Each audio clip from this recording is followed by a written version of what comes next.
Olá, pessoal.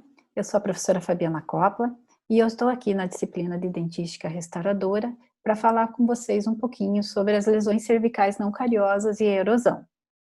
Nós vamos dividir essa aula em duas partes, em dois momentos. Então, neste primeiro momento, nós vamos falar um pouquinho sobre a classificação, a etiologia dessas lesões, e em um segundo momento, a gente vai falar sobre como restaurar, o protocolo restaurador dessas lesões, ok? Bem, as lesões cervicais não cariosas, na verdade, nada mais são do que a perda irreversível de uma estrutura dentária que acomete geralmente a região cervical, porém, ela não envolve bactéria, tá? Por isso, o próprio nome diz lesão cervical não cariosa. E essas lesões, elas têm sido muito frequentes ultimamente, devido à diminuição das lesões cariosas. Nós estamos num momento onde a gente fala muito em prevenção, e esse aumento da prevenção, obviamente, nos traz uma diminuição da doença cárie. Porém, a perda ainda dessa estrutura dental nesta região tem aparecido cada vez mais. Tem alguns autores que até chegam a chamá-la como a doença do século. Tá? Essas lesões cervicais, elas têm diversos graus de esclerose e também de perda de estrutura, à medida em que ela vai se evoluindo, né? E ela pode apresentar uma hipersensibilidade ou não. Então, em uma classificação realizada de um número de 1 a 4, a gente vê algumas características que vão se aumentando ao passar do tempo. Tá? Então, ela, numa fase inicial, ela vai apresentar uma ausência de esclerose, ela vai ter a dentina um pouco clarinha, esbranquiçada, com um aspecto um pouco mais opaco, com translucidez e transparência.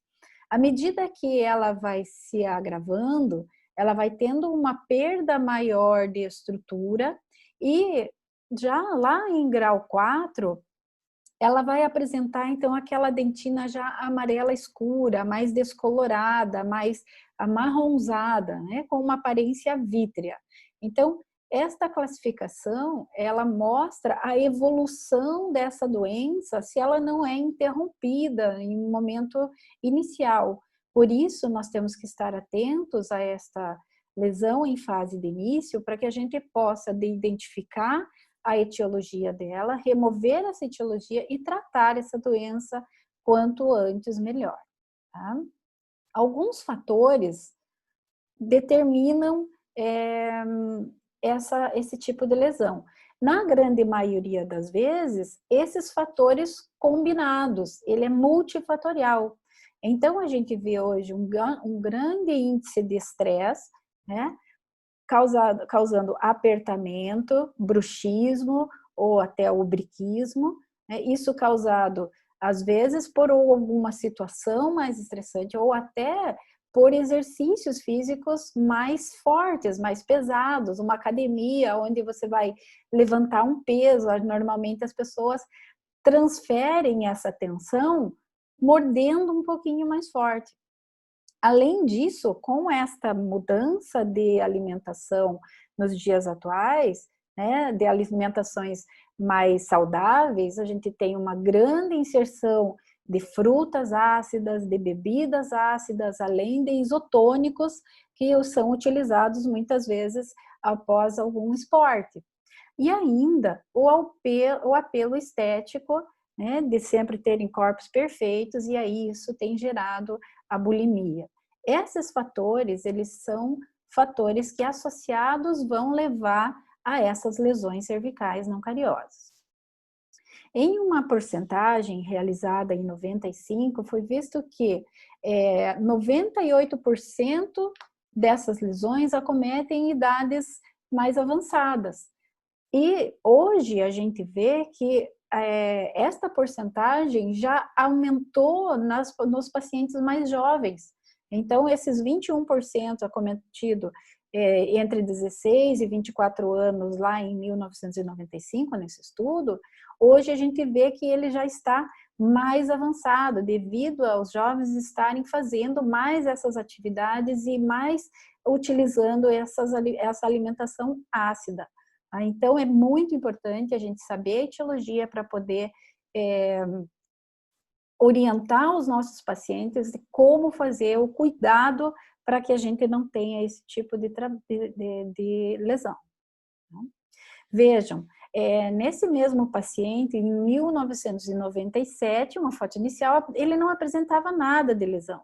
E, de repente, passou por um estágio de estresse e esse mesmo paciente mostrou lesões ali no premolar, nos 2 premolares, onde vocês conseguem ver.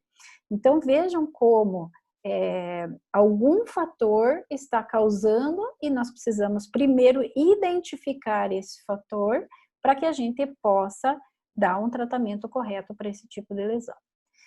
Essas lesões, então, elas são classificadas em 4 diferentes grupos, que são a atrição.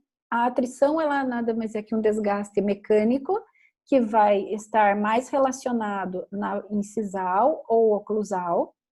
A abrasão, que ela vem através de um corpo estranho, às vezes com uma escovação em excesso de força, às vezes inclusive com algum relacionado à profissão, às vezes a colocação do grampo na boca, ou até quando aqueles profissionais seguram o prego na boca para levar depois utilizar para facilitar, e isso faz com que este corpo estranho ocasione, então, a perda da estrutura dental. A erosão também é uma perda patológica crônica, que ela pode ter o fator extrínseco e intrínseco, nós já vamos falar um pouquinho mais detalhado sobre isso, e a abfração, que são aquelas microfraturas do esmalte em função de uma tensão de tração e de compressão. E uma nova classificação, essa nomenclatura mudou um pouquinho, né? Então foi adaptada para a tensão, que era a abfração, a fricção por desgaste e a biocorrosão, que também são por fatores químicos. Tá? Porém, da mesma forma que a primeira classificação, foi visto que todas essas lesões, elas são multifatoriais e algumas vezes combinadas, né? Mais de um fator que vai fazer com que esta lesão se instale. Bem, a atrição. A atrição é aquele desgaste patológico que nós tínhamos falado, que ela vai acometer mais em região incisal ou oclusal. É quando existe, então, o contato entre os dentes, ou naturais ou artificiais, e elas vão fazer durante uma parafunção. Então, os dentes fazem um desgaste progressivo por atrição entre um dente e outro, ou até quando existe alguma cerâmica ou algum outro material com uma dureza superior ao do elemento dental, e esses dentes ficam rangendo ou se atritando um com o outro de maneira parafuncional. E aí esse desgaste ele vai acontecendo na estrutura dental. Na atrição, então, como a gente já falou, as áreas mais acometidas são a borda incisal ou a face oclusal dos dentes, e normalmente pode acontecer durante o sono, né? Então, o paciente, a hora que ele relaxa, é que ele faz esse apertamento e esse ranger de dentes, né? E às vezes, em casos mais extremos, podem ocasionar, inclusive, em uma exposição pulpar. E aí acaba tendo a incapacidade do contato oclusal e muitas vezes, inclusive, a perda de dimensão vertical, o que acaba fazendo, nos obrigando a ter uma reabilitação mais extensa desse paciente. Tá? Então, eu volto a frisar, a importância de se identificar esses casos em início, né? A abrasão, ela já vem decorrente do atrito de uma atividade funcional associada a alguns fatores mecânicos. Por exemplo, o contato repetido com um corpo estranho, né? Então, como eu comentei, às vezes o grampo, né, na hora de colocar no cabelo, a maioria, às vezes as profissionais, elas utilizam os dentes para abrir esse grampo, e ainda a força excessiva na escovação, as escovas com cerdas muito duras, ou a utilização de cremes dentais muito abrasivos. Isso faz normalmente na face vestibular dos dentes, onde ele recebe essa maior abrasão, em função do creme dental mais abrasivo ou qualquer outro corpo estranho em que tenha contato com essa superfície.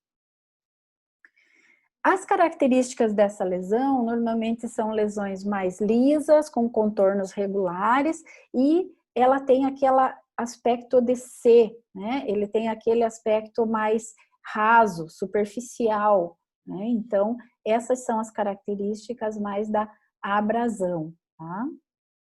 Então, orientar esses pacientes para que não utilizem cremes dentais abrasivos, além de cerdas da escova mais macias, né? Então, alguns pacientes têm o pensamento errado de que as cerdas duras é que vão remover e que vão fazer a limpeza dos dentes, e na realidade não, nós temos que os orientar que é a repetição do movimento com cerdas macias e um creme dental sem abrasivo. E vejam que algumas vezes essas abrasões, elas vêm acompanhadas de lesões na mucosa adjacente, porque essas cerdas com muita utilização com força ou de maneira errada, além de desgastar o dente, vai causando esse tipo de lesão. E a erosão ela é a ação de ácidos, né? Aquela uma erosão química, normalmente é ocasionada por ácidos não bacterianos. Ela se dá pela perimólise, que trata-se da perda patológica crônica do tecido dental, tá? As características também lisas, contornos arredondados e sem pigmentação e sem formas definidas. Essas erosões, ela podem ter fatores extrínsecos e fatores intrínsecos.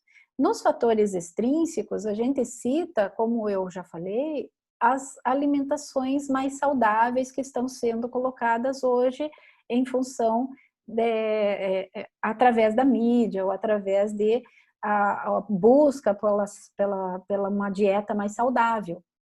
Então, o ácido cítrico dessas frutas ácidas e sucos ácidos, de refrigerantes, de isotônicos, podem causar, então, essa desmineralização superficial da estrutura dental e fazendo, então, uma corrosão ácida nessa estrutura, nesse esmalte, tá? Alguns também esportes, como, por exemplo, a natação, onde tem a acidez da piscina, né, do cloro da piscina, também causa esse tipo de perda.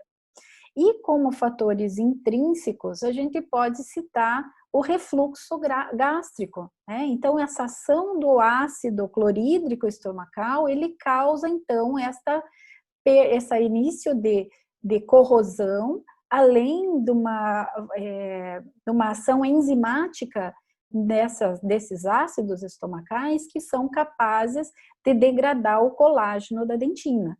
Então, ele vai fazendo essa perda de estrutura em função disso.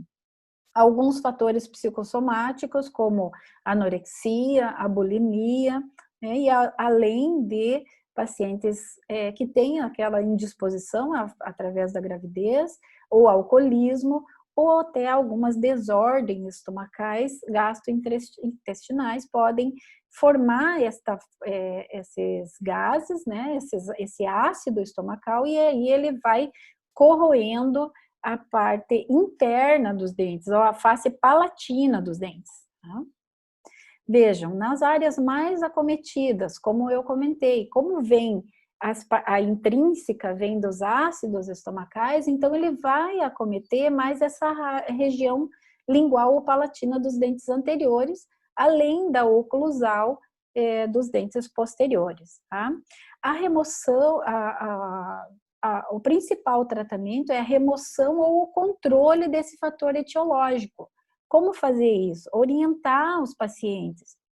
Esses pacientes que têm distúrbio gástrico, que eles sofrem refluxo, então orientar que eles consultem um médico, né, para tentar o controle, e se esse controle ainda está dificultado, principalmente orientar que aquele paciente que passa a noite toda com o refluxo gástrico, ele não pode levantar, acordar e imediatamente escovar os dentes, ele tem que esperar um tempo, fazer com que a própria saliva possa remineralizar um pouco esses dentes, né, que estavam em contato com essa acidez gástrica, e aí em seguida escovar. Então, não escovar imediatamente. Então, a gente faz, se não é possível a remoção, tentar fazer o controle desse fator. E também, em casos mais extremos, pode acontecer a exposição pulpar, a incapacidade do contato oclusal e também a perda da dimensão vertical. Tá? Esses, em casos mais extremos, atinge a dentina, e isso pode estar associado à hipersensibilidade ou não. Às vezes, a sensibilidade dentinária, ela acontece a gente pode observar algumas vezes alguns pacientes comentarem que não podem nem com o contato do ar, né, estar em um ambiente com o ar-condicionado ligado, de boca aberta, isso pode incomodar o paciente. E algumas outras vezes, também pode não vir a incomodar. Então, isso, e às vezes, nesses casos onde o paciente não tem dor, é que é o mais complicado, porque aí ele não vem nos procurar. E quando vem, ele já está num estágio bem avançado. Então, isso tem que ser orientado aos pacientes. E a abfração, que é aquela perda por forças oclusais traumáticas que acabam provocando a flexão do dente, e aí eles alteram o esmalte e a dentina distante do local da oclusão. Ele vai acometer na região cervical pela quebra dessa estrutura, desse esmalte mais delgado, mais fininho, que tem lá na região cervical. Essa abfração, ela vai ter uma forma de cunha, ela não é mais aquele forma de C, então ela tem uma forma mais de cunha, normalmente é profunda e as bordas bem definidas. Na área mais acometida por esse tipo de lesão é na face vestibular e lá na região cervical, onde a gente tem aquela espessura mais fininha do esmalte. E aí ele vai acontecendo esta quebra aos poucos e vai aumentando esta perda de estrutura. Tá? Então, vejam, ele pode, a evolução dessa lesão, ela vai aumentando esse formato angulado, mas ele vai acometendo uma maior perda de esmalte nesta região. E o fator primordial é a carga excessiva de oclusão. Aquelas fendas tendem a ser perpendiculares ao longo eixo do dente, de formato angulado. Então, a carga oclusal acontece lá na borda oclusal, na face oclusal, mas a perda da estrutura se dá lá embaixo na região cervical. Então, ela vai se aumentando, ampliando ao longo do tempo. Então, à medida em que não é removido este contato prematuro ou essa carga excessiva nesse elemento dentário, e aí a gente vai vendo uma perda cada vez maior dessa estrutura. Então, como eu comentei com vocês, a carga aplicada é na oclusal. No entanto, a concentração de extensão ela vai dar lá na região cervical, e é aí que vai acontecer a quebra do esmalte, e aí é que vai acontecer, então, o aparecimento da lesão. Então, vejam nessa imagem de elementos finitos que quando nós temos essa região nesse elemento aqui no meio, aonde essa força ou essa carga mastigatória está distribuída de maneira correta, nós não geramos tensão na base. Ela está toda azulzinho. Essas áreas onde a gente vê em mais amarelo e mais vermelho são áreas onde estão sendo concentradas tensões. Então, vejam na primeira imagem, onde a gente vê uma tensão ou um ponto de contato prematuro, aonde ele vai gerar tensão? Vai gerar tensão na região cervical. E ali, essa região de esmalte muito delgado, ele vai acontecendo a perda desta estrutura ali nessa região. Da mesma forma, como na última imagem, onde a gente vê essa tensão toda voltada lá na cervical. Em compensação, nessa imagem ao meio, onde essa carga está distribuída nos pontos corretos, então nós não temos essa tensão transmitida lá para a cervical. Bem, como que a gente faz para remover este fator etiológico? Através de um ajuste oclusal. Então a gente vai... E como identificar se é uma abfração ou se é uma abrasão ou se é uma erosão? Pelas características das lesões. E como ela é multifatorial, às vezes ela fica um pouco difícil de se identificar. Porém, se a gente vê em alguns dentes, dispostos aleatoriamente, a gente vai ver que é nessa região, em pontos específicos, nessa região, provavelmente é que está sofrendo uma carga maior.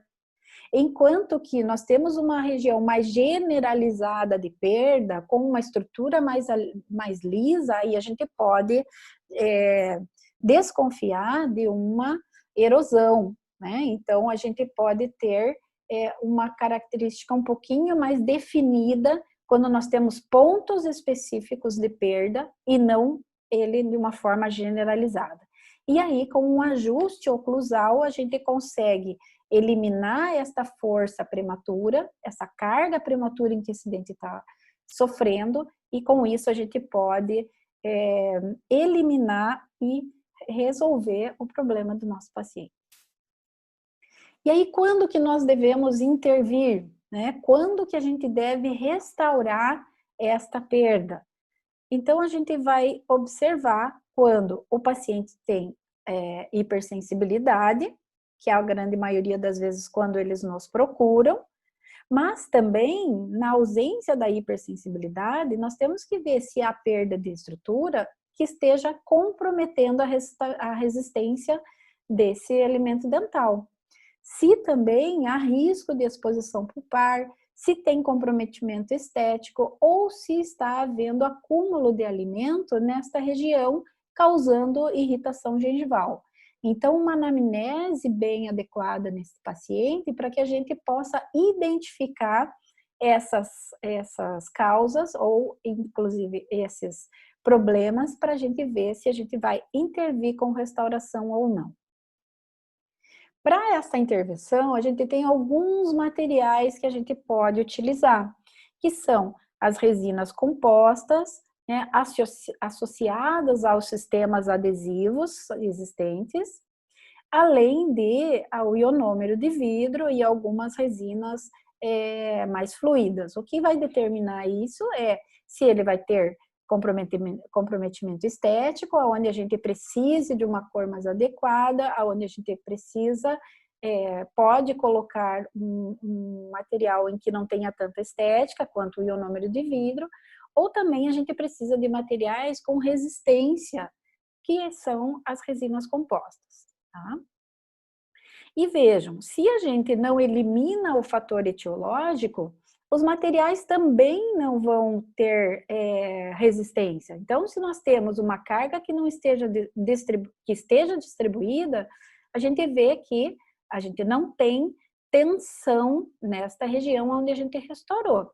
Porém, se essa carga não está, ou se a carga oclusal não está de maneira adequada, nós vamos ter tensão causada e gerada nesta região e certamente, assim como nós perdemos a estrutura dental, nós vamos perder também o material restaurador colocado nessa região. Então, é muito importante que a gente identifique e remova o efeito causal para depois a gente poder restaurar essa região. E aí a gente pergunta, a gente utiliza um bisel nesse tipo de restauração ou não? Alguns estudos mostram que o bisel ele tem um efeito de aumento da retenção dessas restaurações. Outros estudos mostram também, não há um consenso, outros estudos mostram que não há diferença entre fazer o bisel ou não na retenção dessas restaurações. Porém, a gente pode utilizar esse bisel e por duas indicações. Primeiro, para a gente conseguir mimetizar essa restauração, essa resina, sobre essa estrutura, escondendo, deixando essa restauração um pouco mais invisível, além do que o bisel vai nos auxiliar a remover aquele esmalte sem estrutura. Então, nós regularizamos essa estrutura com o bisel para a gente melhorar um pouquinho a retenção, mas principalmente melhorar a estética dessas restaurações. E o isolamento absoluto? Será que o isolamento absoluto é necessário, é primordial para esse tipo de tratamento? Então, a gente vê um estudo que mostra que o aumento da longevidade das restaurações e uma melhor estética ao longo do tempo se dá quando a gente utiliza. Porém, nem sempre é possível, né? O que a gente tem que ter em mente que não é o isolamento absoluto, que é o primordial, e sim a contenção da umidade. Então, nós temos que garantir o controle de umidade da região, seja ela com isolamento absoluto ou com um bom isolamento relativo, com auxílio de fios afastadores, para que a gente tenha esse controle da umidade na região, uma vez que nós vamos utilizar uma restauração adesiva. E aí todos vocês sabem que as restaurações adesivas unidos à umidade não funcionam. Então, antes do isolamento absoluto, sempre que possível, nós vamos utilizar.